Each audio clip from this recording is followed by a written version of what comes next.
ਸਤਿ ਸ੍ਰੀ ਅਕਾਲ। ਤੁਸੀਂ ਲੋਕ ਰਾਜ ਚੈਨਲ ਪੰਜਾਬੀ ਦੇਖ ਰਹੇ ਹੋ। ਮੈਂ ਤੁਹਾਡੇ ਨਾਲ ਸੁਖਵਿੰਦਰ ਸਿੰਘ। ਖਬਰਾਂ ਟੌਪ ਦੀਆਂ ਦੇ ਵਿੱਚ ਅੱਜ ਮੇਰੇ ਨਾਲ ਸੀਨੀਅਰ ਪੱਤਰਕਾਰ ਸਰਦਾਰ ਕੁਲਵੰਤ ਸਿੰਘ ਮੌਜੂਦ ਨੇ।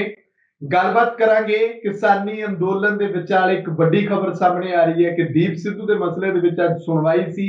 ਅਦਾਲਤ ਦੇ ਵਿੱਚ ਕੀ ਕੁਝ ਪੱਖ ਰੱਖਿਆ ਗਿਆ, ਅਦਾਲਤ ਦਾ ਕੀ ਕਹਿਣਾ ਹੈ, ਉਸ ਉੱਤੇ ਤੁਹਾਨੂੰ ਦੱਸਾਂਗੇ ਕਿ ਕਿਹੜੀ ਖਬਰ ਸਾਹਮਣੇ ਆ ਰਹੀ ਹੈ, ਕਿਉਂਕਿ ਅਗਲੇ ਦਿਨਾਂ ਦੇ ਵਿੱਚ ਕਿਸਾਨਾਂ ਨੇ ਕਿਹਾ ਕਿ ਅਸੀਂ ਪਾਰਲੀਮੈਂਟ ਵੱਲ ਕੂਚ ਕਰਨਾ ਹੈ। ਉਸ ਤੋਂ ਪਹਿਲਾਂ ਇੱਕ ਤਾਂ ਲੱਖੇ ਸਿਧਾਣੇ ਦੀ ਐਂਟਰੀ ਤੇ ਦੂਜਾ ਦੀਪ ਸਿੱਧੂ ਜੇਕਰ ਜ਼ਮਾਨਤ ਤੇ ਆਉਂਦਾ ਤਾਂ ਕਿਸ ਤਰ੍ਹਾਂ ਦਾ ਪ੍ਰਭਾਵ ਪੈ ਸਕਦਾ ਹੈ, ਇਸ ਉੱਤੇ ਅਸੀਂ ਗੱਲਬਾਤ ਕਰਾਂਗੇ। ਇਸ ਤੋਂ ਇਲਾਵਾ ਕੇਂਦਰ ਸਰਕਾਰ ਲਗਾਤਾਰ ਸਿੱਧੀ ਅਦਾਇਗੀ ਦੇ ਫੈਸਲੇ ਤੇ ਅੜੀ ਹੋਈ ਹੈ।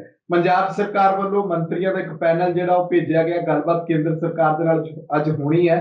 ਸਿੱਧੀ ਅਦਾਇਗੀ ਦੇ ਮਸਲੇ ਨੂੰ ਵਿਚਾਰਿਆ ਜਾਣਾ।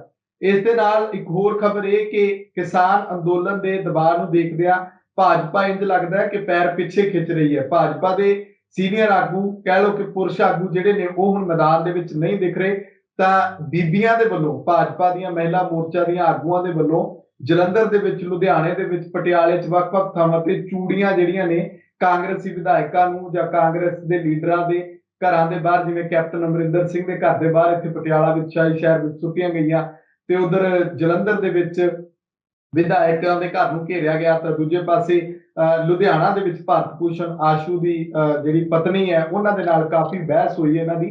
ਇਸ ਤੋਂ ਕੀ ਸਾਫ਼ ਹੁੰਦਾ ਹੈ ਕਿ ਭਾਜਪਾ ਦੇ ਵੱਲੋਂ ਹੁਣ ਔਰਤਾਂ ਨੂੰ ਅੱਗੇ ਰੱਖ ਕੇ ਕਿਸਾਨੀ ਅੰਦੋਲਨ ਦੇ ਵਿਚਾਲੇ ਆਪਣੀ ਸਿਆਸਤ ਖੇਡੀ ਜਾ ਰਹੀ ਹੈ। ਤੇ ਤੀਜੀ ਗੱਲ ਇਹ ਕਿ ਸਿਰਸਾ ਦੇ ਵਿੱਚ ਤੁਸੀਂ ਦੇਖਿਆ ਕਿ ਕਿਸਾਨਾਂ ਤੇ ਪੁਲਿਸ ਦੇ ਵਿਚਾਲੇ ਹੱਥੋਂ ਪਾਈ ਹੋਈ, ਉੱਥੇ ਪੁਲਿਸ ਨੇ ਧੱਕਾ ਮੁੱਕੀ ਕੀਤੀ ਕਿਸਾਨਾਂ ਦੇ ਨਾਲ ਤੇ ਜਲ ਤੋਪਾਂ ਦਾ ਇਸਤੇਮਾਲ ਕੀਤਾ ਗਿਆ। ਕਿਸਾਨਾਂ ਨੇ ਬਾਅਦ ਵਿੱਚ ਥਾਣਾ ਘੇਰਿਆ, ਸ਼ਾਹਬਾਦ ਦੇ ਵਿੱਚ ਥਾਣਾ ਘੇਰਿਆ। ਇਹੋ ਜਿਹੀਆਂ ਖਬਰਾਂ ਨਿਕਲ ਕੇ ਸਾਹਮਣੇ ਆ ਰਹੀਆਂ ਕਿਸਾਨ ਅੰਦੋਲਨ ਦੇ ਦੌਰਾਨ। ਵੱਡੀਆਂ ਖਬਰਾਂ ਦੇ ਉੱਤੇ ਜੋ ਅਸੀਂ ਚਰਚਾ ਕਰ ਰਹੇ ਹਾਂ, ਇਸ ਤੋਂ ਇਲਾਵਾ ਹੋਰ ਵੀ ਨਾਲੋਂ ਨਾਲ ਖਬਰਾਂ ਹੋਣਗੀਆਂ। ਜਿਵੇਂ ਅਸੀਂ ਗੱਲ ਕਰੀਏ ਕਿ ਮੁਖਤਾਰ ਅੰਸਾਰੀ ਨੂੰ ਜਦੋਂ ਹੁਣ ਯੂਪੀ ਦੇ ਵਿੱਚ ਪਹੁੰਚਾ ਦਿੱਤਾ ਗਿਆ ਤਾਂ ਉੱਥੋਂ ਵੱਡੇ ਵੱਡੇ ਖੁਲਾਸੇ ਜਿਹੜੇ ਨੇ ਉਹ ਨਿਕਲ ਕੇ ਸਾਹਮਣੇ ਆ ਰਹੇ ਨੇ। ਕੁਲਵੰਤ ਸਿੰਘ ਜੀ, ਤੁਹਾਡਾ ਸਵਾਗਤ ਹੈ ਲੋਕਰਾਜ ਚੈਨਲ ਪੰਜਾਬੀ ਤੇ। ਸਤਿ ਸ਼੍ਰੀ ਅਕਾਲ ਜੀ, ਬਹੁਤ ਧੰਨਵਾਦ ਜੀ। ਸਤਿ ਸ੍ਰੀ ਅਕਾਲ। ਕੁਲਵੰਤ ਜੀ, ਸਭ ਤੋਂ ਪਹਿਲਾਂ ਦੀਪ ਸਿੱਧੂ ਵਾਲੀ ਖਬਰ ਤੇ ਦੱਸੋ, ਤੁਹਾਡਾ ਕੀ ਕਹਿਣਾ। ਅਗਲੇ ਦਿਨਾਂ ਦੇ ਵਿੱਚ ਜਿਵੇਂ ਮੈਂ ਦੱਸਿਆ ਕਿ ਪਾਰਲੀਮੈਂਟ ਵੱਲ ਕੂਚ ਕਰਨਾ, ਉਸ ਤੋਂ ਪਹਿਲਾਂ ਇਹ ਖਬਰਾਂ ਜੋ ਅੱਜ ਉਹਦੀ ਜ਼ਮਾਨਤ ਅਰਜ਼ੀ ਲੱਗੀ ਹੋਈ ਸੀ ਉਹਦੇ ਉੱਤੇ ਕੀ ਅਦਾਲਤ ਦੇ ਵਿੱਚ ਕੀ ਕੁਝ ਰੱਖਿਆ ਗਿਆ। ਸੁਖਵਿੰਦਰ ਜੀ, ਦੀਪ ਸਿੱਧੂ ਦੇ ਮਾਮਲੇ ਦੇ ਵਿੱਚ ਨਾ ਸਿਰਫ ਕਿਸਾਨ ਬਲਕਿ ਜਿਹੜੀ ਹੈ ਸਿਆਸੀ ਪਾਰਟੀਆਂ ਤੇ ਇੱਥੋਂ ਤੱਕ ਕਿ ਜਿਹੜਾ ਭਾਰਤੀ ਜਨਤਾ ਪਾਰਟੀ ਦੀ ਕੇਂਦਰੀ ਸਰਕਾਰ ਵੀ ਨਿਗਾਹ ਰੱਖੀ ਹੋਈ ਹੈ। ਤੇ ਇਸ ਮਾਮਲੇ ਨੂੰ ਲੈ ਕੇ ਜਿੱਥੇ ਦੀਪ ਸਿੱਧੂ ਉਹਨਾਂ ਨੇ ਪਿਛਲੇ ਲੰਮੇ ਸਮੇਂ ਤੋਂ ਇੱਕੋ ਗੱਲ ਕਹਿੰਦੇ ਆ ਰਹੇ ਨੇ ਕਿ ਮੈਂ ਗਲਤ ਸਮੇਂ ਦੇ ਉੱਤੇ ਗਲਤ ਜਗ੍ਹਾ ਦੇ ਉੱਤੇ ਸੀਗਾ, ਮੇਰੀ ਇੱਕ ਵੀਡੀਓ ਕਰਕੇ ਜਿਹੜਾ ਮੈਨੂੰ ਜਿਹੜਾ ਉਹ ਦੋਸ਼ੀ ਬਣਾਇਆ ਗਿਆ, ਮੈਨੂੰ ਉਹਦੇ ਤੇ ਟਾਰਗੇਟ ਕੀਤਾ ਗਿਆ। ਤੇ ਇਹ ਸਾਰੀਆਂ ਚੀਜ਼ਾਂ ਦੇ ਦੌਰਾਨ ਜਿਹੜਾ ਅਦਾਲਤ ਵੱਲੋਂ ਇੱਕ ਬੜੀ ਅਹਿਮ ਚੀਜ਼ ਜਿਹੜੀ ਹੈ ਉਹ ਮੰਗੀ ਗਈ ਹੈ, ਉਹ ਇਹ ਹੈ ਕਿ 26 ਜਨਵਰੀ ਨੂੰ ਜਿਹੜੀ ਘਟਨਾ ਹੋਈ ਹੈ ਸਾਰੀ, 25 ਜਨਵਰੀ ਨੂੰ ਦੀਪ ਸਿੱਧੂ ਵੱਲੋਂ ਕਿਸਾਨ ਮੋਰਚੇ ਦੇ ਜਿਹੜੀ ਸਟੇਜ ਤੋਂ ਜਿਹੜਾ ਭਾਸ਼ਣ ਦਿੱਤਾ ਗਿਆ ਸੀਗਾ, ਉਸ ਦਾ ਜਿਹੜਾ ਅਨੁਵਾਦ ਮੰਗਿਆ ਗਿਆ, ਟਰਾਂਸਕ੍ਰਿਪਸ਼ਨ ਮੰਗੀ ਗਈ ਹੈ ਵੀ ਉਹ ਟਰਾਂਸਕ੍ਰਿਪਸ਼ਨ ਅਨੁਵਾਦ ਜਿਹੜਾ ਸਾਨੂੰ ਦਿੱਤਾ ਜਾਵੇ ਤਾਂ ਕਿ ਉਸ ਦੇ ਉੱਤੇ ਉਹ ਪਤਾ ਲੱਗ ਸਕੇ ਕਿ ਉਹ ਇਹਦੀ ਸ਼ੁਰੂਆਤ ਕਿੱਥੋਂ ਹੋਈ ਸੀ। ਜਦੋਂ ਉਹ ਇੱਥੋਂ ਨੂੰ ਕੂਚ ਕਰਨ ਨੂੰ ਜਾਣ ਵਾਲੇ ਸੀਗੇ ਤਾਂ ਉਦੋਂ ਕੀ ਗੱਲਾਂ ਹੋਈਆਂ ਸਨ, ਤੇ ਕੀ ਉਦੋਂ ਪਹਿਲਾਂ ਹੀ ਇਹਨਾਂ ਦੀ ਪਲੈਨਿੰਗ ਸੀਗੀ ਕਿ ਇਸ ਤਰ੍ਹਾਂ ਦਾ ਜੋ ਹਿੰਸਕ ਘਟਨਾਵਾਂ ਜਾਂ ਜੋ ਕੁਝ ਅੱਗੇ ਕਾਰਵਾਈਆਂ ਕਰਨੀਆਂ ਸੀ, ਕੀ ਉਹਦੀ ਪਹਿਲਾਂ ਹੀ ਪਲੈਨਿੰਗ ਸੀਗੀ। ਕਿਉਂਕਿ ਦੀਪ ਸਿੱਧੂ ਨੇ ਇਹ ਕਿਹਾ ਕਿ ਮੈਂ ਗਲਤ ਸਮੇਂ ਦੇ ਉੱਤੇ ਗਲਤ ਜਗ੍ਹਾ ਦੇ ਉੱਤੇ ਸੀ, ਤੇ ਜੇਕਰ ਉਸ ਤਰਜਮਾ ਦੇ ਉੱਤੇ, ਉਸ ਅਨੁਵਾਦ ਦੇ ਵਿੱਚ ਕੁਝ ਇਦਾਂ ਦੀਆਂ ਗੱਲਾਂ ਨਿਕਲ ਕੇ ਸਾਹਮਣੇ ਆਉਂਦੀਆਂ ਨੇ ਕਿ ਜਿਹੜੀਆਂ ਪਹਿਲਾਂ ਹੀ ਇਹ ਤਿਆਰੀ ਸੀਗੀ ਕਿ ਅਸੀਂ ਲਾਲ ਕਿਲੇ ਵੱਲ ਕੂਚ ਕਰਨਾ ਹੈ ਜਾਂ ਉੱਥੇ ਜਾ ਕੇ ਆਹ ਕਾਰਵਾਈ ਕਰਨੀ ਹੈ, ਇਦਾਂ ਦੀਆਂ ਕਾਰਵਾਈਆਂ ਕਰਨੀਆਂ ਨੇ ਜਿਹਦੇ ਨਾਲ ਜਿਹੜਾ ਅੱਗੇ ਚੱਲ ਕੇ ਮਾਹੌਲ ਖਰਾਬ ਹੁੰਦਾ, ਤਾਂ ਉਹਦੇ ਵਿੱਚ ਫਿਰ ਦੀਪ ਸਿੱਧੂ ਨੂੰ ਜ਼ਮਾਨਤ ਮਿਲਣੀ ਬੜੀ ਔਖੀ ਆ। ਲੇਕਿਨ 25 ਅਪ੍ਰੈਲ ਨੂੰ ਜਿਹੜਾ 12 ਅਪ੍ਰੈਲ ਨੂੰ ਜਿਹੜੀ ਅੱਗੇ ਸੁਣਵਾਈ ਰੱਖੀ ਗਈ ਹੈ ਦੀ, ਤੇ ਉਸ ਦਿਨ ਜਦੋਂ ਇਹ ਤਰਜਮਾ ਪੇਸ਼ ਕੀਤਾ ਜਾਏਗਾ, ਅਦਾਲਤ ਉਸ ਦੇ ਉੱਤੇ ਨਜ਼ਰਸਾਨੀ ਕਰਨ ਤੋਂ ਬਾਅਦ ਫਿਰ ਜਿਹੜੀਆਂ ਦੋਵਾਂ ਪੱਖਾਂ ਦੀ ਸੁਣਵਾਈ ਕੀਤੀ ਜਾਏਗੀ, ਦੋਨੋਂ ਪੱਖਾਂ ਦੀ ਸੁਣਵਾਈ ਤੋਂ ਬਾਅਦ ਜਿਹੜਾ ਅੱਗੇ ਫਿਰ ਜ਼ਮਾਨਤ ਦੇ ਉੱਤੇ ਕੋਈ ਫੈਸਲਾ ਦੇ ਸਕਦੀ ਹੈ। ਸੁਖਵਿੰਦਰ ਜੀ ਜੀ ਜੀ, ਜਿਵੇਂ ਮੈਂ ਕੁਲਵੰਤ ਜੀ ਪੁੱਛਿਆ ਸੀ ਕਿ ਅੱਗੇ ਪਾਰਲੀਮੈਂਟ ਵੱਲ ਕੂਚ ਕਰਨਾ, ਇੱਕ ਤਾਂ ਲੱਖਾ ਸਿਧਾਣਾ ਨੂੰ ਕਿਸਾਨ ਆਗੂਆਂ ਨੇ ਨਾਲ ਰੱਖ ਲਿਆ, ਦੂਜਾ ਦੀਪ ਸਿੱਧੂ ਨੂੰ ਲੈ ਕੇ ਉਹ ਕਹਿੰਦੇ ਕਿ ਦੀਪ ਸਿੱਧੂ ਨੂੰ ਬਿਲਕੁਲ ਵੀ ਅਸੀਂ ਨੇੜੇ ਨਹੀਂ ਲਾਉਣਾ। ਇਹਦੇ ਤੇ ਕੀ ਅਸਰ ਪੈ ਸਕਦਾ ਜੇ ਦੀਪ ਸਿੱਧੂ ਬਾਹਰ ਆਉਂਦਾ, ਤਾਂ ਕੀ ਲੱਗਦਾ ਕੋਈ ਨਵਾਂ ਸੁਨੇਹਾ ਆਪਣੇ ਵੱਲੋਂ ਦੇ ਦੇਗਾ ਤੇ ਉਸ ਤੋਂ ਬਾਅਦ ਅੰਦੋਲਨ ਦੇ ਵਿੱਚ ਕਿਤੇ ਨਾ ਕਿਤੇ ਜਿਹੜੀ ਆ ਉਹ ਵਖਰੇਵੇਂ ਸਾਹਮਣੇ ਆਉਣਗੇ ਹੋਰ ਵੱਡੇ ਪੱਧਰ ਤੇ।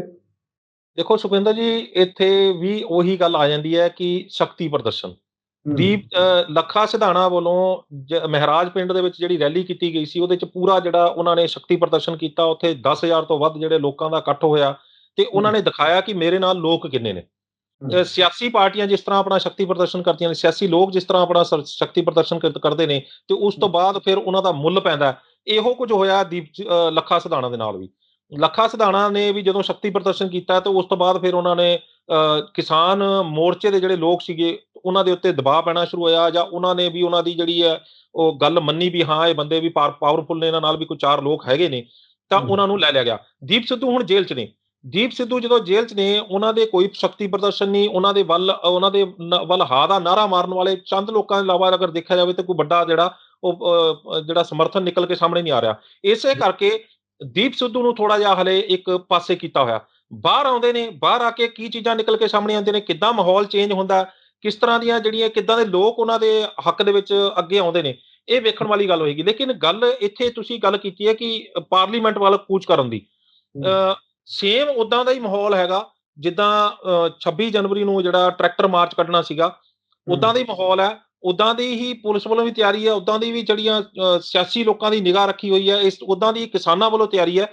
ਤੇ ਉਹ ਜਿਹੇ ਵਿੱਚ ਲੱਖਾ ਸਿਧਾਣਾ ਦੇ ਉੱਤੇ ਜਿਸ ਤਰ੍ਹਾਂ ਦੇ ਦੋਸ਼ ਲੱਗੇ ਸੀਗੇ ਕਿ ਲੱਖਾ ਸਿਧਾਣਾ ਵੀ ਉਹਨਾਂ ਦੇ ਵਿੱਚੋਂ ਇੱਕ ਸੀਗੇ ਜਿਨ੍ਹਾਂ ਨੇ ਭੜਕਾਇਆ, ਤੇ ਉਹ ਸਾਰਾ ਮਾਮਲਾ ਅੱਗੇ ਚੱਲ ਕੇ ਗੜਬੜ ਹੋ ਗਿਆ। ਲੱਖਾ ਸਿਧਾਣਾ ਹੁਣ ਫੇਰ ਵਿੱਚ ਨੇ, ਤੇ ਦੀਪ ਸਿੱਧੂ ਜ਼ਮਾਨਤ ਤੇ ਬਾਹਰ ਆਉਣ ਵਾਲੇ ਨੇ। ਆਉਣ ਵਾਲੇ ਸਮੇਂ ਦੇ ਵਿੱਚ ਜਿਹੜੇ ਆ ਇਹ ਕਿਸ ਤਰ੍ਹਾਂ ਦੇ ਹਾਲਾਤ ਬਦਲਦੇ ਨੇ, ਇਹ ਬੜਾ ਦਿਲਚਸਪ ਹੋਏਗਾ ਦੇਖਣ ਵਾਲਾ। ਕਿਉਂਕਿ ਜੇਕਰ ਇਸ ਵਾਰ ਵੀ ਜਿਹੜਾ ਕਿ ਉਹ ਕੋਈ ਇਸ ਤਰ੍ਹਾਂ ਦੀ ਘਟਨਾ ਹੋ ਜਾਂਦੀ ਹੈ ਦੁਬਾਰਾ, ਤਾਂ ਫਿਰ 2 ਵਾਰੀ ਘਟਨਾਵਾਂ ਹੋਣ ਤੋਂ ਬਾਅਦ ਫਿਰ ਕਿਸਾਨਾਂ ਨੂੰ ਇਸ ਵਾਰ ਜਿਹੜਾ ਉਹ ਪਿਛਲੀ ਵਾਰ ਜਿਹੜਾ ਬੈਕਫੁੱਟ ਤੇ ਆਏ ਸੀ, ਉਸ ਤੋਂ ਬਾਅਦ ਉਹਨਾਂ ਨੂੰ ਨਵੇਂ ਸਿਰੇ ਤੋਂ ਸ਼ੁਰੂਆਤ ਕਰਨੀ ਪਈ ਸੀ ਜਿਸ ਅੰਦੋਲਨ ਦੀ। ਤੇ ਉਸ ਤੋਂ ਬਾਅਦ ਵੀ ਤੁਸੀਂ ਲਾ ਕੇ ਦੇਖੋ ਵੀ 3 ਮਹੀਨੇ ਘੱਟੋ ਘੱਟ ਉਹਨਾਂ ਨੂੰ ਲੱਗ ਗਏ ਇੱਥੇ ਤੱਕ ਪਹੁੰਚਦਿਆਂ, ਦੁਬਾਰਾ ਉਸ ਲੈਵਲ ਦੇ ਉੱਤੇ ਪਹੁੰਚਦਿਆਂ। ਤੇ ਜੇਕਰ ਹੁਣ ਦੁਬਾਰਾ ਇਸ ਤਰ੍ਹਾਂ ਦੀ ਕੋਈ ਗੱਲ ਨਿਕਲ ਕੇ ਸਾਹਮਣੇ ਆਉਂਦੀ ਹੈ, ਤਾਂ ਫਿਰ ਇਹਨਾਂ ਨੂੰ ਕਾਫੀ ਔਖਾ ਹੋ ਜਾਣਾ, ਤੇ ਸਰਕਾਰ ਨੇ ਜਿਹੜਾ ਕੇਂਦਰ ਸਰਕਾਰ ਨੇ ਹਾਵੀ ਹੋ ਜਾਣਾ ਉਸ ਤੋਂ। ਬਿਲਕੁਲ ਬਿਲਕੁਲ ਬਿਲਕੁਲ। ਅਗਲੀ ਖਬਰ ਦੀ ਗੱਲ ਕਰਦੇ ਹਾਂ ਕਿ ਅੰਦੋਲਨ ਦੇ ਵਿਚਾਲੇ ਆਪਾਂ ਦੇਖੀਏ ਕਿ ਜਿੱਥੇ ਤਾਂ ਪਹਿਲਾਂ ਭਾਜਪਾ ਵਾਲੇ ਹਰ ਥਾਂ ਤੇ ਨਜ਼ਰ ਆਉਂਦੇ ਸੀ ਕਿ ਅਸੀਂ ਤਾਂ ਜੀ ਪ੍ਰੈਸ ਕਾਨਫਰੰਸ ਹੈ ਇਸੇ ਢੰਗ ਨਾਲ ਕਰਾਂਗੇ, ਕਿਸਾਨਾਂ ਨੇ ਕਿਹਾ ਨਹੀਂ ਕਰਨੀਆਂ, ਬਾਈਕਾਟ ਕੀਤਾ, ਵਿਰੋਧ ਵੀ ਹੋਇਆ। ਐਮਐਲਏ ਨੂੰ ਤੁਸੀਂ ਦੇਖਿਆ ਕਿ ਅਰੁਣ ਨਾਰੰਗ ਦੇ ਨਾਲ ਕਿਸ ਢੰਗ ਦੇ ਨਾਲ ਧੱਕਾ ਮੁੱਕੀ ਵਗੈਰਾ ਹੋਈ, ਜਾਂ ਉਹਨਾਂ ਦੇ ਕੱਪੜੇ ਉਤਾਰ ਦਿੱਤੇ ਗਏ। ਹੁਣ ਔਰਤਾਂ ਨੂੰ ਅੱਗੇ ਰੱਖਿਆ ਗਿਆ, ਭਾਜਪਾ ਮਹਿਲਾ ਵਿੰਗ ਦੀਆਂ ਔਰਤਾਂ। ਇਹਨਾਂ ਨੂੰ ਕਿੱਦਾਂ ਦੇਖਦੇ ਹੋ ਕਿ ਚੂੜੀਆਂ ਜਿਹੜੀਆਂ ਨੇ ਉਹ ਕਾਂਗਰਸੀ ਵਿਧਾਇਕਾਂ ਨੂੰ ਦੇਣ ਜਾਂਦੀਆਂ ਨੇ ਔਰਤਾਂ, ਤੇ ਉਸ ਤੋਂ ਬਾਅਦ ਜੇ ਉਹ ਨਹੀਂ ਲੈਂਦੇ ਤਾਂ ਪੁਲਿਸ ਦੇ ਨਾਲ ਜਦੋਂ ਹੱਥੋਂ ਪਾਈ ਹੁੰਦੀ ਹੈ, ਪੁਲਿਸ ਦੇ ਅੱਗੇ ਚੂੜੀਆਂ ਸੁੱਟ ਦਿੱਤੀਆਂ ਜਾਂਦੀਆਂ। ਇਹ ਸਾਰੇ ਬਾਰੇ ਤੁਹਾਡਾ ਕੀ ਕਹਿਣਾ ਕਿ ਭਾਜਪਾ ਹੁਣ ਕਿਹੜੀ ਰਣਨੀਤੀ ਤੇ ਚੱਲ ਰਹੀ ਹੈ? ਦੇਖੋ ਸੁਖਵਿੰਦਰ ਜੀ, ਮੇਰੇ ਸਾਹਮਣੇ ਇਸ ਵੇਲੇ ਪੰਜਾਬੀ ਟ੍ਰਿਬਿਊਨ ਅਖਬਾਰ ਦੇ ਵਿੱਚ ਜੇਕਰ ਆਪਾਂ ਸਵੇਰ ਦੀ ਸੁਰਖੀਆਂ ਪੜ੍ਹੀਏ, ਤਾਂ ਉਹਦੇ 'ਚ ਉਹਨਾਂ ਨੇ ਬਾਟਮ ਦੇ ਵਿੱਚ ਜਿਹੜੀਆਂ 2 ਖਬਰਾਂ ਲਾਈਆਂ ਨੇ ਵੱਡੀਆਂ-ਵੱਡੀਆਂ। ਇਹਦੇ ਵਿੱਚ ਇੱਕ ਲਾਈ ਹੈ ਕਿ ਸਿਰਸਾ ਸੰਸਦ ਮੈਂਬਰ ਦੇ ਵਿਧਾਇਕ ਦਾ ਵਿਰੋਧ ਕਰ ਰਹੇ ਕਿਸਾਨਾਂ ਤੇ ਲਾਠੀਚਾਰਜ। ਦੂਜੇ ਪਾਸੇ ਉਹਨਾਂ ਨੇ ਸੱਜੇ ਪਾਸੇ ਲਾਈ ਹੈ ਕਾਂਗਰਸੀ ਵਿਧਾਇਕਾਂ ਨੂੰ ਚੂੜੀਆਂ ਦੇਣ ਪੁੱਜੀ ਭਾਜਪਾ ਆਗੂਆਂ ਦੀ ਖਿੱਚ-ਧੂਹ। ਯਾਨੀ ਕਿ ਦੋਨਾਂ ਪਾਸੇ ਕਾਨੂੰਨ ਵਿਵਸਥਾ ਦੇ ਉੱਤੇ ਜਿਹੜਾ ਉਹ ਜਿੱਦਾਂ ਦਾ ਕਾਨੂੰਨ ਵਿਵਸਥਾ ਦੇ ਸਵਾਲ ਜਿਹੜੀ ਭਾਰਤੀ ਜਨਤਾ ਪਾਰਟੀ ਚੱਕਦੀ ਆਈ ਆ, ਉਦਾਂ ਦਾ ਕਾਨੂੰਨ ਵਿਵਸਥਾ ਜਿਹੜੀ ਹੈ ਉੱਥੇ ਸਿਰਸਾ ਦੇ ਵਿੱਚ ਵੀ ਹੋਈ ਹੈ। ਚਾਹੇ ਤੁਸੀਂ ਮੁੱਖ ਮੰਤਰੀ ਦਾ ਹੈਲੀਕਾਪਟਰ ਨਾ ਉਤਰਨ ਦੇ, 2 ਵਾਰੀ ਜਿਹੜਾ ਮੁੱਖ ਮੰਤਰੀ ਹੈਲੀਕਾਪਟਰ ਜਿਹੜਾ ਉਤਰਨ ਨਹੀਂ ਦਿੱਤਾ ਗਿਆ, ਇੱਕ ਵਾਰ ਤਾਂ ਹੈਲੀਪੈਡ ਵੀ ਪੱਟ ਦਿੱਤਾ ਗਿਆ, ਉੱਥੇ ਸਟੇਜ ਤੋੜ ਦਿੱਤੀ ਗਈ। ਹੁਣ ਜਿਹੜੇ 2 ਘੰਟੇ 3 ਘੰਟੇ ਜਿਹੜਾ ਹੁੰਦਾ ਹੈਲੀਕਾਪਟਰ ਉਤਰਨ ਨਹੀਂ ਦਿੱਤਾ ਗਿਆ, ਉਸ ਤੋਂ ਬਾਅਦ ਫਿਰ ਉਹਨਾਂ ਨੂੰ ਉੱਥੇ ਪੁਲਿਸ ਲਾਈਨ ਦੇ ਵਿੱਚ ਹੈਲੀਕਾਪਟਰ ਉਤਾਰਨਾ ਪਿਆ। ਕਾਨੂੰਨ ਵਿਵਸਥਾ ਦੀ ਸਥਿਤੀ ਜੇਕਰ ਅਗਰ ਗੱਲ ਕੀਤੀ ਜਾਵੇ ਪੰਜਾਬ ਦੇ ਵਿੱਚ, ਤਾਂ ਕਾਨੂੰਨ ਵਿਵਸਥਾ ਦੀ ਸਥਿਤੀ ਜਿਹੜੀ ਆ ਉਹ ਹਰਿਆਣੇ ਦੇ ਵਿੱਚ ਵੀ ਕੋਈ ਬਹੁਤੀ ਵਧੀਆ ਨਹੀਂ ਕਹੀ ਜਾਏਗੀ, ਜੇਕਰ ਆਪਾਂ ਅੰਦੋਲਨਾਂ ਨੂੰ ਲੈ ਕੇ ਜੀ ਇਹ ਦੋਸ਼ਬਾਜ਼ੀ ਚੱਲ ਰਹੀ ਹੈ ਤਾਂ ਇਸ ਤਰ੍ਹਾਂ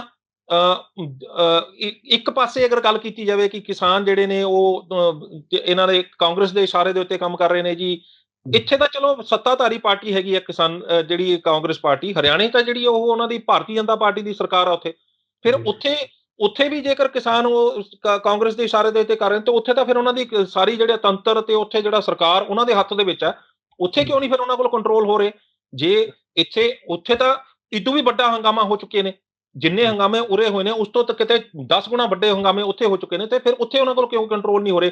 ਤੇ ਜੇ ਉੱਥੇ ਕੰਟਰੋਲ ਨਹੀਂ ਹੋ ਰਹੇ, ਤਾਂ ਫਿਰ ਉਹ ਲੋਕ ਉੱਥੇ ਜਾ ਕੇ ਉਹਨਾਂ ਜਿਹੜੇ ਸਰਕਾਰ ਨੂੰ ਅਸਤੀਫਿਆਂ ਦੀ ਮੰਗ ਕਿਉਂ ਨਹੀਂ ਕਰਦੇ? ਚੂੜੀਆਂ ਉਹਨਾਂ ਲੋਕਾਂ ਨੂੰ ਕਿਉਂ ਨਹੀਂ ਦਿੰਦੇ? ਇੱਥੇ ਕਿਉਂ ਚੂੜੀਆਂ ਵੰਡੀਆਂ ਜਾ ਰਹੀਆਂ ਨੇ? ਕਹਾਣੀ ਸਿਰਫ ਤੇ ਸਿਰਫ ਜਿਹੜੀ ਹੈ ਉਹ ਲਾਈਮਲਾਈਟ 'ਚ ਆਉਣ ਦੀ ਹੈ ਵੀ ਅਸੀਂ ਵੀ ਦਿਖੀਏ ਵੀ ਅਸੀਂ ਕਿਤੇ ਹੈਗੇ ਹਾਂ, ਅਸੀਂ ਵੀ ਕੁਝ ਕਰ ਰਹੇ ਹਾਂ। ਕਿਉਂਕਿ ਪਿਛਲੇ ਸਮੇਂ ਦੌਰਾਨ ਅਗਰ ਦੇਖਿਆ ਜਾਵੇ ਤਾਂ ਇੱਕ ਚੀਜ਼ ਤੁਸੀਂ ਨੋਟ ਕਰੋ ਕਿ ਜਦੋਂ ਤੋਂ ਕਿਸਾਨ ਅੰਦੋਲਨ ਸ਼ੁਰੂ ਹੋਇਆ ਉਦੋਂ ਤੋਂ ਲੈ ਕੇ ਹੁਣ ਤੱਕ ਭਾਰਤੀ ਜਨਤਾ ਪਾਰਟੀ ਦੇ ਲੋਕਾਂ ਨੂੰ ਕਿਸਾਨਾਂ ਨੇ ਬੋਲਣ ਹੀ ਨਹੀਂ ਦਿੱਤਾ।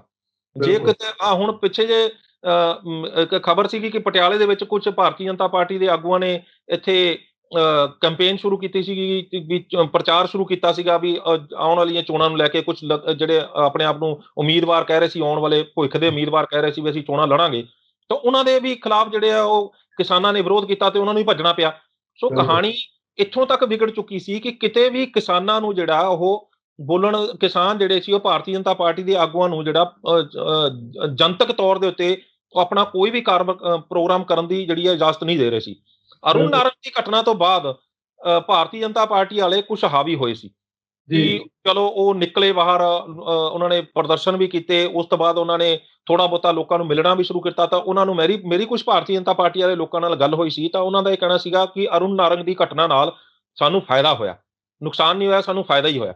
ਸੋ ਕੁੱਲ ਮਿਲਾ ਕੇ ਅਗਰ ਦੇਖਿਆ ਜਾਵੇ ਤਾਂ ਅਰੁਣ ਨਾਰੰਗ ਦੀ ਘਟਨਾ ਜਿਉਂ ਜੇਕਰ ਇਹ ਗੱਲ ਕਹਿੰਦੇ ਨੇ ਕਿ ਇਹਦੇ ਨਾਲ ਕਾਨੂੰਨ ਦੀ ਵਿਵਸਥਾ ਦੀ ਸਥਿਤੀ ਖਰਾਬ ਹੋਈ ਹੈ ਜੀ, ਇਹਦੇ ਨਾਲ ਜਿਹੜਾ ਇਹਨਾਂ ਦੀ ਪੰਜਾਬ ਦੀ ਸਰਕਾਰ ਨੂੰ ਬਰਖਾਸਤ ਕਰਕੇ ਇੱਥੇ ਜਿਹੜਾ ਉਹ ਲਾ ਦੇਣਾ ਚਾਹੀਦਾ, ਰਾਸ਼ਟਰਪਤੀ ਰਾਜ ਲਾਗੂ ਕਰ ਦੇਣਾ ਚਾਹੀਦਾ।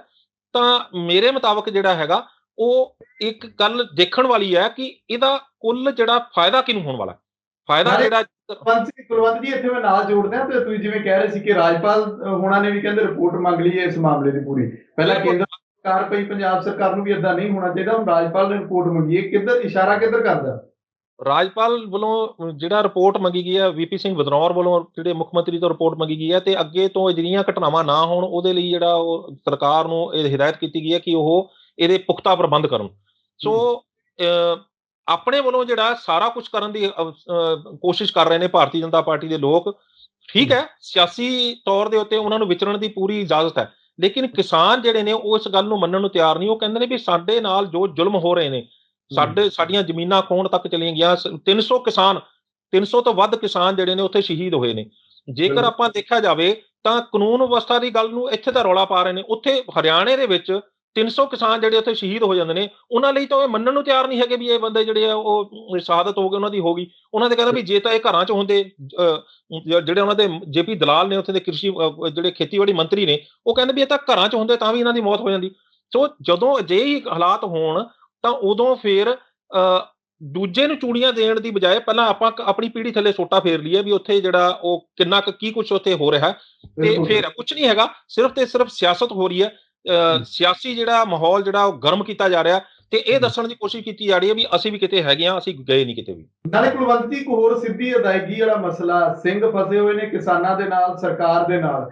ਕੇਂਦਰ ਵਾਲੇ ਕਹਿੰਦੇ ਕਿ ਅਸੀਂ ਤਾਂ ਸਿੱਧੀ ਅਦਾਇਗੀ ਜਿਹੜੀ ਹੈ ਤੁਹਾਡੇ ਖਾਤਿਆਂ ਦੇ ਵਿੱਚ ਫਸਲ ਦੀ ਰਕਮ ਪਾਉਣੀ ਹੈ, ਕਿਸਾਨ ਕਹਿੰਦੇ ਸਾਨੂੰ ਲੋੜ ਨਹੀਂ, ਆੜ੍ਹਤੀ ਕਹਿੰਦੇ ਅਸੀਂ ਜਿਹੜੇ ਮਾਰੇ ਜਾਵਾਂਗੇ। ਇਹਨੂੰ ਕਿੱਦਾਂ ਦੇਖ, ਕਿਉਂਕਿ ਹੁਣ ਸਰਕਾਰ ਵੀ ਸਰਕਾਰ ਦੀ ਸੁਣਨ ਨੂੰ ਤਿਆਰ ਨਹੀਂ, ਕੇਂਦਰ ਸਰਕਾਰ ਨੂੰ ਸੂਬਾ ਸਰਕਾਰ ਹਾੜੇ ਕੱਢ ਰਹੀ ਹੈ ਕਿ ਇਹਦੇ ਨਾਲ ਕੋਈ ਫਾਇਦਾ ਨਹੀਂ ਕਿਸਾਨਾਂ ਦਾ, ਤੁਸੀਂ ਇਹਨੂੰ ਪਿੱਛੇ ਲਓ, ਪਰ ਸਰਕਾਰ ਫੈਸਲਾ ਪਿੱਛੇ ਲੈਣ ਨੂੰ ਤਿਆਰ ਹੀ ਨਹੀਂ।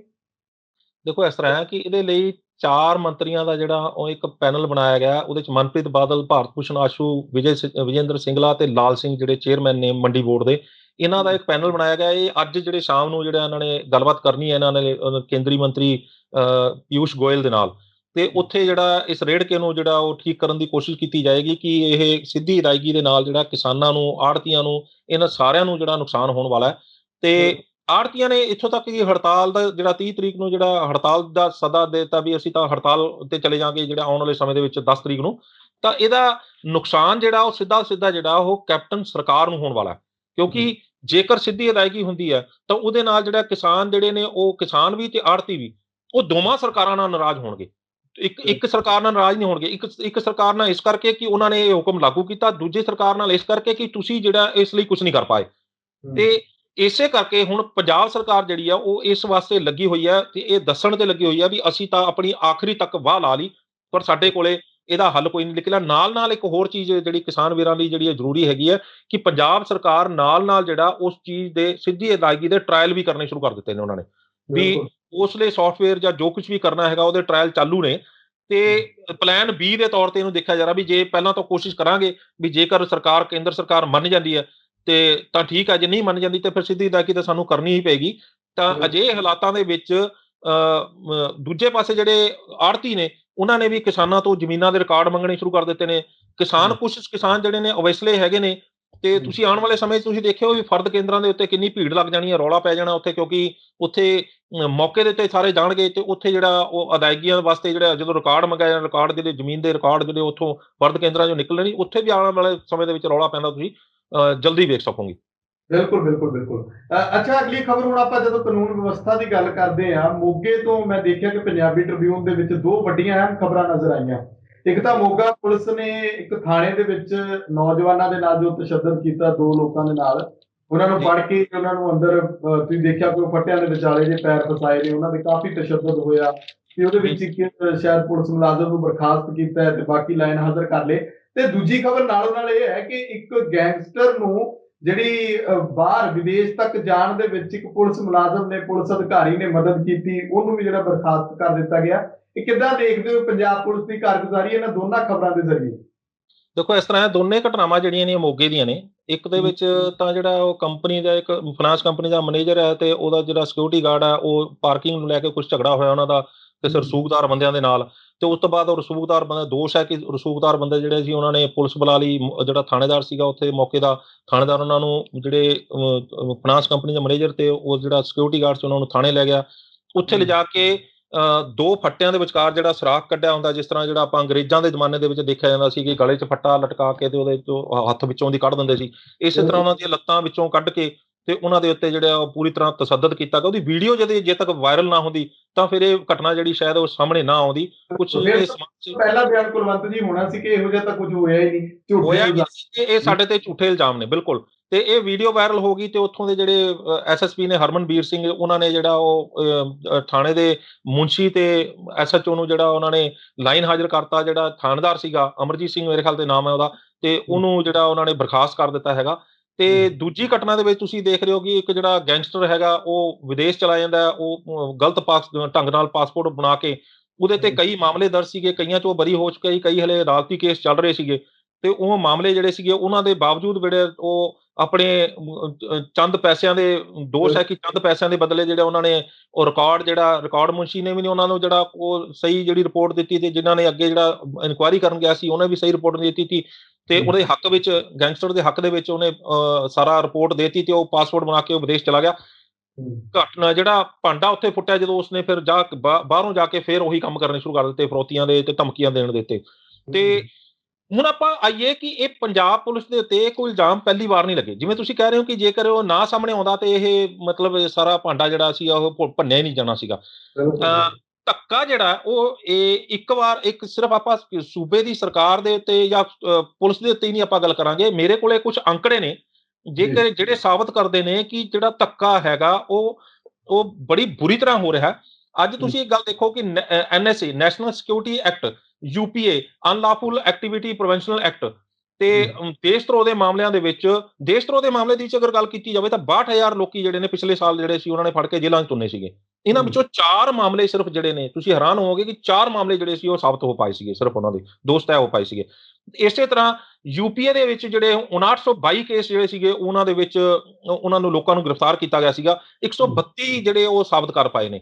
ਨੈਸ਼ਨਲ ਸਿਕਿਉਰਿਟੀ ਐਕਟ ਐਨਐਸਏ ਜਿਹੜਾ ਹੈਗਾ ਉਹਦੇ ਵਿੱਚ ਜਿਹੜੇ ਆ ਉਹ ਲੋਕਾਂ ਨੂੰ ਜਿਹੜਾ ਗ੍ਰਿਫਤਾਰ ਕਰਕੇ ਜੇਲ੍ਹਾਂ 'ਚ ਤੁੰਨਿਆ ਜਾਂਦਾ। ਹੁਣ ਇਹਦੇ 'ਚ ਤੁਹਾਨੂੰ ਐਨਐਸਏ ਦੇ ਵਿੱਚ ਤੁਹਾਨੂੰ ਮੈਂ ਇੱਕ ਜਾਣਕਾਰੀ ਦੇ ਦਾਂ। ਐਨਐਸਏ ਦੇ ਵਿੱਚ ਨੈਸ਼ਨਲ ਸਿਕਿਉਰਿਟੀ ਐਕਟ ਜਿਹੜਾ ਹੁੰਦਾ ਉਹਦੇ ਵਿੱਚ ਜਿਹੜਾ ਪੁਲਿਸ ਜਿਹੜੀ ਆ ਉਹ ਇੱਕ ਬੰਦੇ ਦੇ ਉੱਤੇ ਦੋਸ਼ ਲਾਉਂਦੀ ਹੈ ਕਿ ਆਹ ਬੰਦਾ ਇਹ ਸਮਾਜ ਲਈ ਤੇ ਦੇਸ਼ ਲਈ ਖਤਰਾ ਹੈਗਾ ਤੇ ਸੂਬੇ ਲਈ ਖਤਰਾ ਹੈ। ਇਹ ਤੇ ਇਹਨੂੰ ਜਿਹੜਾ ਗ੍ਰਿਫਤਾਰ ਕਰਨ ਦੀ ਆਗਿਆ ਦਿੱਤੀ ਜਾਵੇ। ਜਿਹੜਾ ਸ਼ਹਿਰ ਦਾ ਡੀਸੀ ਹੁੰਦਾ ਉਹ ਡੀਸੀ ਫਿਰ ਉਹਦੇ ਤੇ ਘੁੱਖਦਾ ਤੇ ਫਿਰ ਉਹਨੂੰ ਪੁਲਿਸ ਨੂੰ ਜਿਹੜੀ ਗ੍ਰਿਫਤਾਰੀ ਦੀ ਆਗਿਆ ਦੇ ਦਿੰਦਾ। ਉਸ ਤੋਂ ਬਾਅਦ ਉਹ ਜੇਲ੍ਹ ਭੇਜ ਦਿੱਤਾ ਜਾਂਦਾ ਉਸ ਬੰਦੇ ਨੂੰ। ਤਾਂ ਫਿਰ ਕੀ ਹੁੰਦਾ, ਉਹ ਅਦਾਲਤ ਦੇ ਵਿੱਚ ਜਾ ਕੇ ਉਹਨਾਂ ਨੂੰ ਸਾਬਤ ਕਰਨਾ ਪੈਂਦਾ ਵੀ ਜੋ ਦੋਸ਼ ਉਹਨਾਂ ਨੇ ਲਾਏ ਨੇ ਉਹ ਸਹੀ ਨੇ ਜਾਂ ਗਲਤ ਨੇ। ਉੱਥੇ ਅਦਾਲਤ ਨੂੰ ਵੀ ਜਿਹੜਾ ਸੰਤੁਸ਼ਟ ਕਰਨਾ ਪੈਂਦਾ। ਪਰ ਇਸ ਦੌਰਾਨ ਅਦਾਲਤੀ ਪ੍ਰਕਿਰਿਆ ਜਿਹੜੀ ਇੰਨੀ ਕੁ ਲੰਬੀ ਹੋ ਚਲੀ ਜਾਂਦੀ ਹੈ ਕਿ ਇਸ ਕਾਨੂੰਨ ਦੇ ਤਹਿਤ ਜਿਹੜੀ ਜ਼ਮਾਨਤ ਮਿਲਣੀ ਔਖੀ ਹੈ। ਤੇ ਉਸ ਦੌਰਾਨ ਕੀ ਹੁੰਦਾ ਕਿ ਉਹ ਬੰਦਾ ਵਰ੍ਹਿਆਂ ਤੱਕ ਜਿਹੜਾ ਉਹ ਜੇਲ੍ਹਾਂ ਵਿੱਚ ਸੜਦਾ ਰਹਿੰਦਾ। ਤੇ ਇਹ ਇਸੇ ਤਰ੍ਹਾਂ ਦੇਸ਼ ਧਰੋਹ ਦੇ ਮਾਮਲਿਆਂ ਦੇ ਵਿੱਚ ਵੀ ਹੈ, ਇਸੇ ਤਰ੍ਹਾਂ ਜਿਹੜਾ ਉਹ ਐਨਐਸਏ ਦੇ ਮਾਮਲੇ 'ਚ ਵੀ, ਇਸੇ ਤਰ੍ਹਾਂ ਯੂਏਪੀਏ ਦੇ ਮਾਮਲੇ ਵਿੱਚ ਹੈ। ਹੁਣ ਤੁਸੀਂ ਇਹ ਗੱਲ ਦੇਖੋ ਕਿ ਇਹ ਸਾਰਾ ਦਾ ਸਾਰਾ ਪੁਲਿਸ ਵਾਲੇ ਜਿਹੜੇ ਸੀ ਮਲਾਈਦਾਰ ਜਿਹੜੇ ਉਹ ਅਹੁਦੇ ਜਿਹੜੇ ਨੇ ਉਹਨਾਂ ਵਾਸਤੇ ਪੈਸਿਆਂ ਦੇ ਮਾਮਲਿਆਂ ਦੇ ਵਿੱਚ ਇਹ ਧੱਕਾ ਕਰਦੇ ਨੇ। ਜਿਹੜੇ ਸਿਆਸੀ ਲੋਕ ਨੇ ਆਪਣੇ ਸਿਆਸੀ ਮੰਤਵ ਹੱਲ ਕਰਨ ਲਈ ਜਿਹੜੇ ਇਹ ਧੱਕਾ ਕਰਦੇ ਨੇ। ਤੇ ਇਸ ਦੌਰਾਨ ਜਿਹੜਾ ਆਮ ਜਿਹੜੇ ਲੋਕ ਨੇ, ਹੁਣ ਇਹਨਾਂ 'ਚ ਫੜੇ ਕਿਹੜੇ ਜਾਂਦੇ ਨੇ, ਹੁਣ ਫੜੇ ਜਾਂਦੇ ਨੇ ਇਹਨਾਂ ਮਾਮਲਿਆਂ ਦੇ ਵਿੱਚ ਜਿਹੜੇ ਨੇ ਪੱਤਰਕਾਰ, ਸਮਾਜ ਸੇਵੀ, ਸਿਆਸੀ ਵਿਰੋਧੀ, ਬੁੱਧੀਜੀਵੀ, ਹਾਂਜੀ, ਤੇ ਵੱਡੇ ਵੱਡੇ ਜਿਹੜੇ ਨੇ ਸਮਾਜ ਚਿੰਤਕ ਜਿਹੜੇ ਹੁੰਦੇ ਨੇ, ਹੈਨਾ, ਤੇ ਇਹ ਲੋਕ ਜਿਹੜੇ ਨੇ ਫੜ ਕੇ ਇਹਨਾਂ ਨੂੰ ਜਿਹੜਾ ਜੇਲ੍ਹਾਂ 'ਚ ਤੁੰਨ ਦਿੱਤਾ ਜਾਂਦਾ ਹੈ। ਹੁਣ ਤੁਸੀਂ ਇਹ ਸੋਚੋ ਵੀ ਇਹਨਾਂ ਲੋਕਾਂ ਨੂੰ ਜਦੋਂ ਇਹਨਾਂ ਕੇਸਾਂ ਦੇ ਵਿੱਚ ਅੱਜ ਕੱਲ੍ਹ ਤਾਂ ਕਿਸਾਨ ਵੀ ਹੋ ਗਏ ਨੇ, ਕਿਸਾਨਾਂ ਨੂੰ ਵੀ ਜਿਹੜੇ ਪਿਛਲੇ ਸਮੇਂ ਦੇ ਦੌਰਾਨ ਜਿਹੜਾ ਦੇਸ਼ ਧਰੋਹ ਦੇ ਮਾਮਲੇ ਉਹਨਾਂ ਦੇ ਦਰਜ ਕੀਤੇ ਗਏ ਤੇ ਉਹਨਾਂ ਨੂੰ ਅੰਦਰ ਦਿੱਤਾ ਗਿਆ।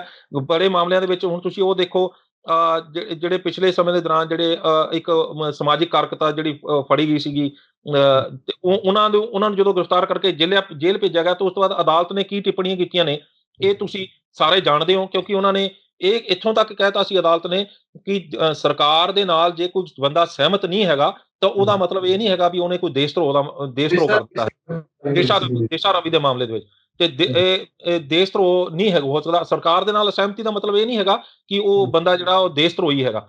ਸੋ ਬਹੁਤ ਸਾਰੇ ਮਾਮਲਿਆਂ ਦੇ ਵਿੱਚ ਅਜਿਹਾ ਕੁਝ ਹੋ ਰਿਹਾ ਹੈ। ਪੁਲਿਸ ਤੇ ਸਿਆਸੀ ਲੋਕਾਂ ਦਾ ਜਿਹੜਾ ਗੱਠਜੋੜ ਹੈ, ਇਹਦੇ ਵਿੱਚ ਕੱਲਾ ਆਪਾਂ ਪੰਜਾਬ ਨੂੰ ਹੀ ਨਹੀਂ ਟਾਰਗੇਟ ਕੀਤਾ ਜਾਂਦਾ ਵੀ ਇੱਥੇ ਜਿਹੜਾ ਚੂੜੀਆਂ ਇਹਨਾਂ ਨੂੰ ਵੰਡੀਆਂ ਜਾ ਰਹੀਆਂ ਨੇ, ਇਹਨਾਂ ਨੂੰ ਜਿਹੜਾ ਨੀਚਾ ਦਿਖਾਇਆ ਜਾ ਰਿਹਾ ਪੰਜਾਬ ਪੁਲਿਸ ਨੂੰ, ਤੇ ਜਾਂ ਫਿਰ ਉਹਨਾਂ ਨੂੰ ਸਿਆਸੀ ਲੋਕਾਂ ਨੂੰ। ਇਹ ਮਾਮਲਾ ਹਰਿਆਣੇ 'ਚ ਵੀ ਹੈ, ਇਹ ਮਾਮਲਾ ਦਿੱਲੀ 'ਚ ਵੀ ਹੈ, ਇਹ ਮਾਮਲਾ ਜਿਹੜਾ ਦੇਸ਼ ਦੇ ਹੋਰਨਾਂ ਹਿੱਸਿਆਂ ਦੇ ਵਿੱਚ ਵੀ ਹੈ। ਕੱਲਾ ਆਪਾਂ ਇਹਨਾਂ ਨੂੰ ਗੱਲ ਕੀਤਾ ਜਾਵੇ ਵੀ ਇਹੀ ਗੱਲ ਹੈ, ਇਹ ਕਹਿਣਾ ਠੀਕ ਨਹੀਂ ਹੋਏਗਾ। ਜਿਵੇਂ ਮੁਖਤਾਰ ਅੰਸਾਰੀ ਦਾ ਜ਼ਿਕਰ ਕੀਤਾ ਸੀ, ਪੰਜਾਬ ਦੇ ਵਿੱਚ ਉਹਨੂੰ ਲਿਆਂਦਾ ਗਿਆ, ਇੱਥੋਂ ਦੀਆਂ ਰਿਪੋਰਟਾਂ ਕੁਝ ਹੋਰ ਕਹਿੰਦੀਆਂ। ਹੁਣ ਜਦੋਂ ਯੂਪੀ ਜੇਲ੍ਹ ਦੇ ਵਿੱਚ ਲਿਆ ਕੇ ਦੁਬਾਰਾ ਉਹਨੂੰ ਉੱਥੇ ਰੱਖਿਆ ਗਿਆ ਤੇ ਉੱਥੋਂ ਦੀਆਂ ਰਿਪੋਰਟਾਂ ਕੀ ਕਹਿੰਦੀਆਂ ਨੇ? ਕਹਿੰਦੇ ਵੱਡੇ ਖੁਲਾਸੇ ਸਾਹਮਣੇ ਆ ਰਹੇ ਨੇ। ਮੁਖਤਾਰ ਅੰਸਾਰੀ ਦੇ ਮਾਮਲੇ ਦੇ ਵਿੱਚ ਜੇਕਰ ਆਪਾਂ ਦੇਖਿਆ ਜਾਵੇ ਤਾਂ ਜਦੋਂ ਪੰਜਾਬ ਪੁਲਿਸ ਤੋਂ ਨੇ ਯੂਪੀ ਪੁਲਿਸ ਨੂੰ ਅੰਸਾਰੀ ਨੂੰ ਜਿਹੜਾ ਉਹਦੀ ਸਪੁਰਦਗੀ ਸਪੁਰਦਾਰੀ ਕੀਤੀ ਹੈ, ਤਾਂ ਉਸ ਤੋਂ ਬਾਅਦ ਉਹ 900 ਕਿਲੋਮੀਟਰ ਦਾ ਸਫ਼ਰ ਤੈਅ ਕਰਕੇ ਯੂਪੀ ਦੀ ਬਾਂਦਾ ਜੇਲ੍ਹ ਦੇ ਵਿੱਚ ਉਹਨਾਂ ਨੂੰ ਲਿਜਾਇਆ ਗਿਆ, ਜਿੱਥੇ ਲਿਜਾ ਕੇ ਉਹਨਾਂ ਦੀ 15 ਘੰਟਿਆਂ ਦੇ ਅੰਦਰ ਜਿਹੜੀ ਆ ਉੱਥੇ ਦੇ ਮੈਡੀਕਲ ਬੋਰਡ ਨੇ ਜਾਂਚ ਕੀਤੀ ਹੈ। ਤੇ ਬੜੇ ਹੈਰਾਨੀਜਨਕ ਖੁਲਾਸੇ ਹੋਏ ਨੇ ਕਿ ਜਿਹੜੀਆਂ ਬਿਮਾਰੀਆਂ ਉਹਨਾਂ ਨੂੰ ਉੱਥੇ ਰੋਪੜ ਦੀ ਜੇਲ੍ਹ ਦੇ ਵਿੱਚ ਦੱਸੀਆਂ ਗਈਆਂ ਸੀ, ਉਹ ਉੱਥੇ ਬਿਲਕੁਲ ਹੈ ਹੀ ਨਹੀਂ। ਉੱਥੇ ਉਹਨਾਂ ਦਾ ਦਾਵਾ ਹੈ ਕਿ ਇਹ ਉੱਥੇ ਇਹਨਾਂ ਦਾ ਨਾ ਤਾਂ ਇਹਨਾਂ ਦੀ ਸਲਿਪ ਡਿਸਕ ਹੈਗੀ ਹੈ, ਨਾ ਇਹਨਾਂ ਨੂੰ ਕੋਈ ਹੋਰ ਬਿਮਾਰੀ ਜਿਹੜੀ ਜਿੱਦੇ ਦੇ ਤੋਂ ਦਾਵਾ ਕੀਤਾ ਗਿਆ ਸੀ ਵੀ ਇਹਨਾਂ ਨੂੰ ਆਹ ਪ੍ਰੋਬਲਮ ਹੈਗੀ ਹੈ, ਉਹ ਵੀ ਨਹੀਂ ਹੈਗੀ।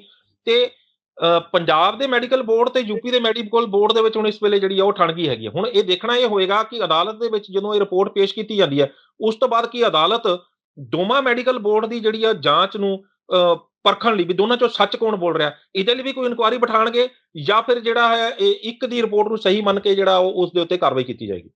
ਬਿਲਕੁਲ ਬਿਲਕੁਲ, ਮਸਲਾ ਵੀ ਸਿਆਸੀ ਜਿਹੜਾ ਗੁੰਝਲਦਾਰ ਹੁੰਦਾ ਜਾ ਰਿਹਾ ਮੁਖਤਾਰ ਅੰਸਾਰੀ ਦਾ। ਸ਼ੁਕਰੀਆ, ਧੰਨਵਾਦ ਕੁਲਵੰਤ ਸਿੰਘ ਜੀ, ਸਾਨੂੰ ਸਮਾਂ ਦੇਣ ਲਈ। ਬਹੁਤ ਧੰਨਵਾਦ। ਸੋ ਮੇਰੇ ਨਾਲ ਮੌਜੂਦ ਸਨ ਸੀਨੀਅਰ ਪੱਤਰਕਾਰ ਸਰਦਾਰ ਕੁਲਵੰਤ ਸਿੰਘ। ਗੱਲਬਾਤ ਕੀਤੀ ਹੈ ਖਬਰਾਂ ਟੌਪ ਦੀਆਂ ਦੇ ਵਿੱਚ। ਅੱਜ ਅਸੀਂ ਵੱਡੀਆਂ ਖਬਰਾਂ ਦੇ ਉੱਤੇ ਸਰਕਾਰ ਕਿਸ ਤਰ੍ਹਾਂ ਦੇ ਫੈਸਲੇ ਲੈ ਰਹੀ ਹੈ, ਕਿਸਾਨਾਂ ਦੇ ਮਸਲੇ ਦੇ ਵਿੱਚ ਕੀ ਕੁਝ ਨਿਕਲ ਕੇ ਸਾਹਮਣੇ ਆ ਰਿਹਾ, ਹੋਰ ਜੋ ਭਾਜਪਾ ਆਗੂਆਂ ਦੇ ਵੱਲੋਂ ਲਗਾਤਾਰ ਵਿਰੋਧ ਪ੍ਰਦਰਸ਼ਨ ਤੇ ਕਿਸਾਨਾਂ ਵੱਲੋਂ ਉਹਨਾਂ ਦਾ ਘਿਰਾਓ, ਸਭ ਦੇ ਉੱਤੇ ਅਸੀਂ ਗੱਲਬਾਤ ਕੀਤੀ। ਤੁਸੀਂ ਆਪਣੇ ਵਿਚਾਰ ਕਮੈਂਟ ਜ਼ਰੂਰ ਕਰਿਓ। ਲੋਕਰਾਣ ਚੈਨਲ ਪੰਜਾਬੀ ਨੂੰ ਸਬਸਕ੍ਰਾਈਬ ਕਰੋ। ਮੈਨੂੰ ਇਜਾਜ਼ਤ ਦਿਓ। ਧੰਨਵਾਦ।